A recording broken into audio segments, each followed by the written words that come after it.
reasons why an owner or a client would want to hire a construction claims consultant, usually it gets to a point where whoever is watching over the construction contract for them, they have an opinion on a certain issue, and the contractor has another opinion, and they are far apart. They're miles apart in terms of time or money. So there's a lot of value added to bring in somebody that's has experience in the type of project, experience in coming up with answers, sometimes with very limited information, to guide the owner which end of that spectrum. So the value added is we can help give the client some sense of, he's more right than they are, and you should think about that. So we help give them a number that they can then use to negotiate, hopefully. Skills and expertise to be a construction and claims consultant. If you do this long enough, over time, you sort of learn the ropes of what to do and methods to choose and which methods not to choose. At the end of the day, the most successful claims consultants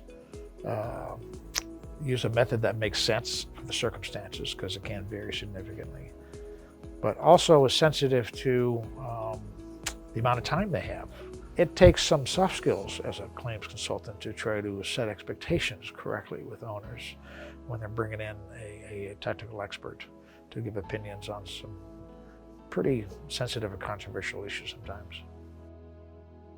One thing usually works best all the time: listen. Understand where the other side is coming from and appreciate they're not just blowing smoke. They've got a reason why they feel like they feel. They may not have the ability to prove it exactly to the degree somebody might like it, but there's usually something there. So if I'm the negotiator, you just got to listen, ask a lot of questions. Don't prejudge anything. Don't assume they don't have a basis for what they're saying. You got to listen. Really, there is a lot of value added in a month's time. For example, we will get hired on some pretty large claims, but in a month, 2 months, in a short amount of time is my point, you can get a sense of the situation and communicate that to your client.